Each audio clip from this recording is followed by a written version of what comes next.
Hello my dear students. बच्चों, आपके पास अभी फिज़िक्स के पेपर के लिए कितने दिन, एक ही दिन बाकी है। तो अभी आपको क्या पढ़ाई करनी है वो मैं यहाँ पे डिटेल बताऊंगी। आज एक दिन में भी आप स्कोर अच्छे से अच्छा स्कोर कर सकते हो। तो देखो बच्चों, सबसे पहले जो है आपको जो है हाई वेटेज चैप्टर यहाँ पे निकाल लेने हैं। तो अगर हम सबसे पहले हाई वेटेज चैप्टर की बात करेंगे तो सबसे पहले मोस्ट जो ज़्यादा वेटेज के लिए चैप्टर है वो है फर्स्ट चैप्टर रोटेशनल डायनामिक्स। ठीक है बच्चों, तो चैनल पे नए होंगे तो सब्सक्राइब भी ज़रूर कर देना, क्योंकि आज एक दिन पहले की स्टडी मैं आपको बता रही हूँ। ठीक है, तो देखो बच्चों, यहाँ पे ये 1 डे बिफोर एग्ज़ाम, मतलब एक दिन पहले की स्टडी मैं आपको बता रही हूँ क्या क्या करना है फिज़िक्स के लिए। तो देखो, रोटेशनल डायनामिक ये मोस्ट इम्पॉर्टेंट जो है चैप्टर है, 7 मार्क्स के लिए है। ये वाला पूरा चैप्टर जो है 7 मार्क्स के लिए है। तो इसमें से देखो मैं बताती हूँ आपको कौन कौन से क्वेश्चंस करने हैं। मैं 5 से 6 क्वेश्चंस बताऊंगी इसमें कि उतने करके लो, आज अभी टाइम है आपके पास। तो इसमें से देखो आपको मोस्ट इंपॉर्टेंट क्वेश्चन कौन कौन से करने हैं। यहाँ पे ए बी ऐसे लिखती हूँ मैं अब। तो यहाँ पे देखो, सबसे पहले आपको क्वेश्चन जो करना है सेंट्रीपिटल एंड सेंट्रीफिगल फोर्स, वो तो मैंने आपको बताया ही है करना है करके। तो ये देखो, सेंट्रीपिटल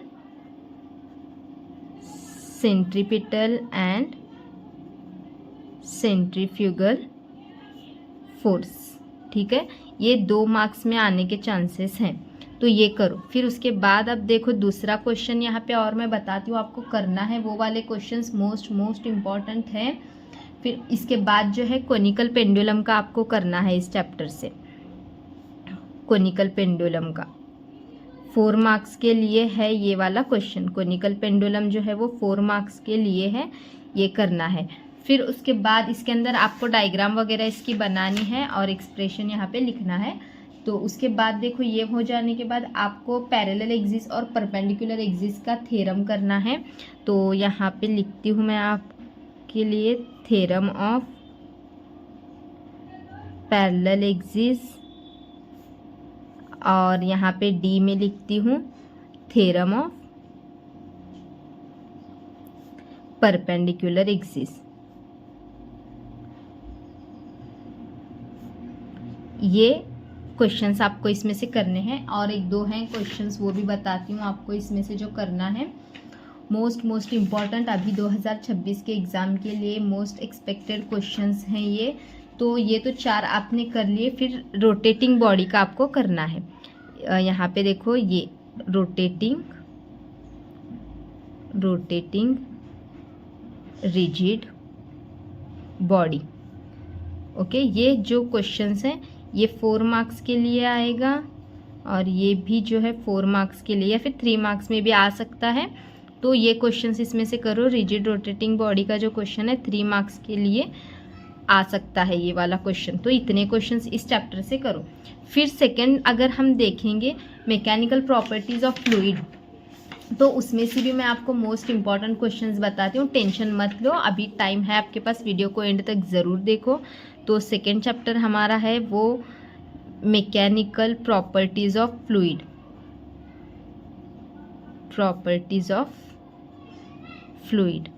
तो इसमें से देखो अब आपको क्या क्या करना है बताती हूँ मैं आपको।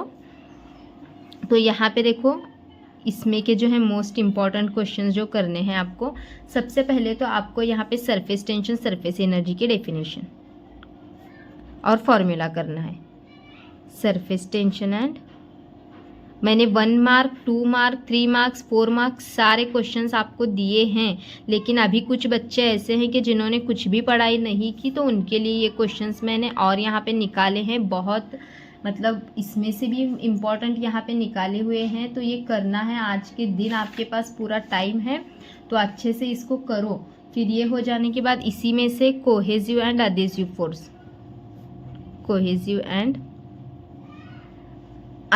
फोर्स, ये क्वेश्चन करना है। ये भी 2 मार्क्स के लिए है और ये वाला भी 2 मार्क्स के लिए ही है। मोस्ट इम्पॉर्टेंट हैं दोनों भी। फिर उसके बाद ये हो जाने के बाद देखो, relation between surface tension and surface energy, ये क्वेश्चन कंपलसरी करो हाँ बच्चों, बहुत इम्पॉर्टेंट है। Relation between surface tension and surface energy. ये वाला क्वेश्चन जो है वो 4 मार्क्स के लिए है, मोस्ट इम्पॉर्टेंट, बहुत ही इम्पॉर्टेंट है, तो करो। और देखो अभी नेक्स्ट भी और बताती हूँ मैं आपको। यहाँ पे और एक क्वेश्चन है, वो आपको मतलब फ्री सरफेस दी जाती है और आपको थ्योरी लिखनी होती है उसकी, वो 3 मॉलिक्यूल्स की। तो वो वाला एक क्वेश्चन है, वो भी मोस्ट इम्पॉर्टेंट है। देखो बच्चों, तो उसका क्वेश्चन जो है वो आपको क्या आ सकता है, 3 मॉलिक्यूल्स का, 3 मॉलिक्यूल आपको दिए जाएंगे, तो वो आपको लिखना है ABCD वो मॉलिक्यूल है। एक बार पढ़ के लो उसको, सिर्फ पढ़ने से आपको समझ में आ जाएगा। और इसमें से लैप्लास लॉ या फिर लैप्लास लॉ को ही और एक क्वेश्चन आता है सोप बबल का, तो ये क्वेश्चन भी 4 मार्क्स के लिए है, मोस्ट एक्सपेक्टेड क्वेश्चन है, ये भी मोस्ट इम्पॉर्टेंट है। फिर ये हो जाने के बाद आपको विस्कोसिटी और कोएफिशिएंट ऑफ विस्कोसिटी का एक क्वेश्चन आपको यहाँ पे करना है। ये वाला क्वेश्चन जो है वो 3 मार्क्स में आएगा, विस्कोसिटी की डेफिनेशन, फॉर्मूला वगैरह आपको लिखना है। फिर ये भी जो चैप्टर है, ये वाला भी जो है 7 मार्क्स के लिए है, तो ये वाला भी आपको अच्छे से करके जाना है चैप्टर। फिर अगर हम 3rd चैप्टर देखेंगे, काइनेटिक थ्योरी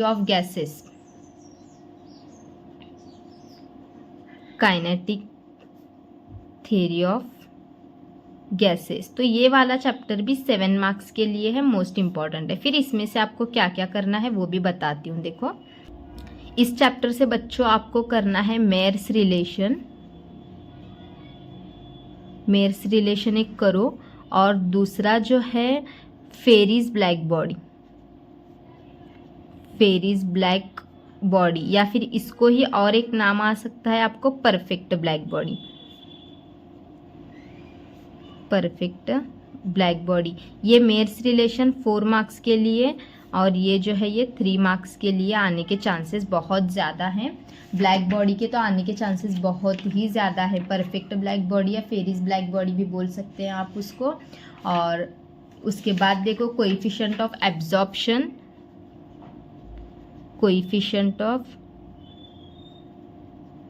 एब्जॉर्प्शन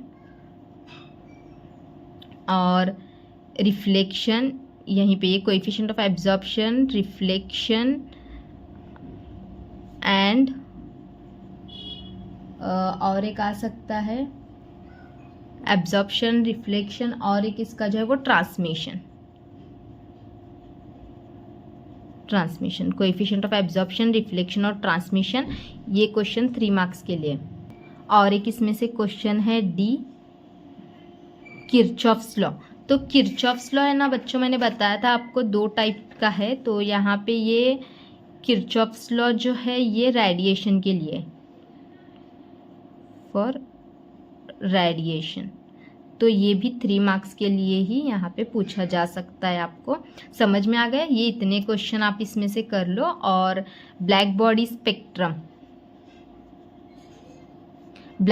स्पेक्ट्रम अलग है और परफेक्ट ब्लैक बॉडी अलग है, क्योंकि परफेक्ट ब्लैक बॉडी में वो राउंड डायग्राम है और ब्लैक बॉडी स्पेक्ट्रम में ग्राफ टाइप में आपको डायग्राम दी गई है। तो ये 3 चैप्टर के मैंने आपको बताया है, 7 मार्क्स के। 3 भी चैप्टर कर लोगे ना तो 20 मार्क्स तो आपको आराम से मिल जाएंगे। फिर और भी मैं 2 चैप्टर्स बताती हूँ, टोटल 5 चैप्टर्स बताऊंगी, उतने कर लो।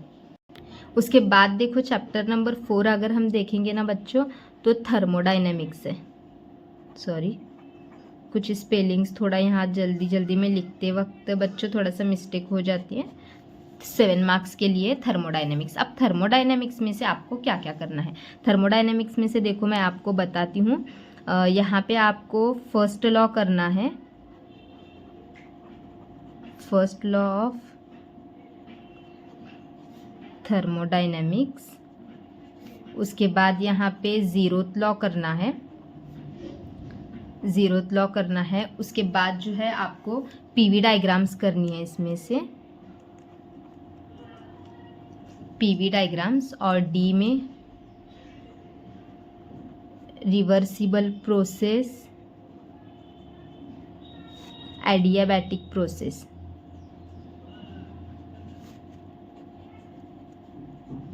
ये 2 प्रोसेसेस आपको करनी है। देखो कितने बताए हैं मैंने यहाँ पे, 4 ही क्वेश्चंस आपको यहाँ पे इस चैप्टर से बताए हैं जो मोस्ट इम्पॉर्टेंट है, और सिस्टम और सराउंडिंग की डेफिनेशन वगैरह करनी है। यहाँ पे थर्मोडाइनमिक सिस्टम एक करना है, थर्मोडाइनमिक सिस्टम बताया है मैंने, इसकी डेफिनेशन वगैरह बताया है, तो ये करो। फिर उसके बाद अगर हम देखेंगे मोस्ट इम्पॉर्टेंट चैप्टर, तो इसके बाद ये 4 तो हो गए हमारे। फिर चैप्टर नंबर 7 जो है ना, wave optics, chapter number 7 wave optics most important chapter है, ये भी 7 मार्क्स के लिए ही है बच्चों। तो इसमें से अब देखो क्या क्या करना है आपको। स्टेशनरी वेव, इसमें से स्टेशनरी वेव का क्वेश्चन करना है आपको 3 मार्क्स के लिए, मतलब उसकी डेफिनेशन लिखना है, उसका जो है एक्सप्रेशन देना है। और उसके बाद देखो यहाँ पे कंस्ट्रक्शन लिखना है, कंस्ट्रक्शन आपको लिखना है plane wave and spherical wave का, ये 4 मार्क्स के लिए है, ठीक है। और थर्ड क्वेश्चन अगर हम देखेंगे तो इसमें मोस्ट इम्पॉर्टेंट ब्रीवस्टर्स लॉ, बहुत ही इम्पॉर्टेंट है ब्रीवस्टर्स लॉ, 2 मार्क्स के लिए लॉ पूछा जा सकता है सिर्फ, तो ये करना है आपको। और उसके बाद देखो यहाँ पे नेक्स्ट अगर हम देखेंगे तो फ्रेंजल और Young's double slit experiment, Young's double slit experiment, ये भी क्वेश्चन 4 मार्क्स के लिए है, ठीक है। ये इतने कर लो बच्चों, हो जाएगा, आपकी तैयारी अच्छे से हो जाएगी, इतने भी आप करोगे तो अच्छे से हो जाएगी। और चैप्टर नंबर 16 जो है ना, सेमीकंडक्टर, यहाँ पे देखो सेमीकंडक्टर, सेमीकंडक्टर में से आपको जो है सोलार सेल, एलईडी, इसमें से क्या क्या करना है आपको। सोलार सेल का एक क्वेश्चन करना है, एलईडी का करना है, और डायोड का करना है आपको, ओके। और फुल वेव रेक्टिफायर और half wave rectifier, full wave rectifier और हाफ वेव रेक्टिफायर, ये इतने क्वेश्चंस आपको करने हैं। समझ में आ गया होगा। सोलार सेल का क्वेश्चन 4 मार्क्स के लिए है, एलईडी का 3 मार्क्स के लिए है, ये भी 4 मार्क्स में आएगा और ये भी 4 मार्क्स में आएगा। लेकिन हाँ, आप बोलोगे 4 मार्क्स के हैं तो अब हम इतने बड़े बड़े करके क्या करें। यही क्वेश्चंस को कभी आपको इसकी डायग्राम 2 मार्क्स में पूछी जाएगी, सिर्फ थोड़ा सा एक्सप्लेनेशन 3 मार्क्स में पूछा जाएगा, ऐसे भी क्वेश्चंस आते हैं। तो जितने क्वेश्चंस मैंने बताए हैं, अभी तक कुछ भी स्टडी नहीं हुई है तो आज के दिन तो बैठ के ये क्वेश्चंस कर लो। और चैनल को सब्सक्राइब और वीडियो को लाइक और शेयर ज़रूर कर देना बच्चों। और नेक्स्ट आपको क्या चाहिए, कौन सी वीडियो चाहिए, कमेंट ज़रूर करना। बाय बाय बच्चों।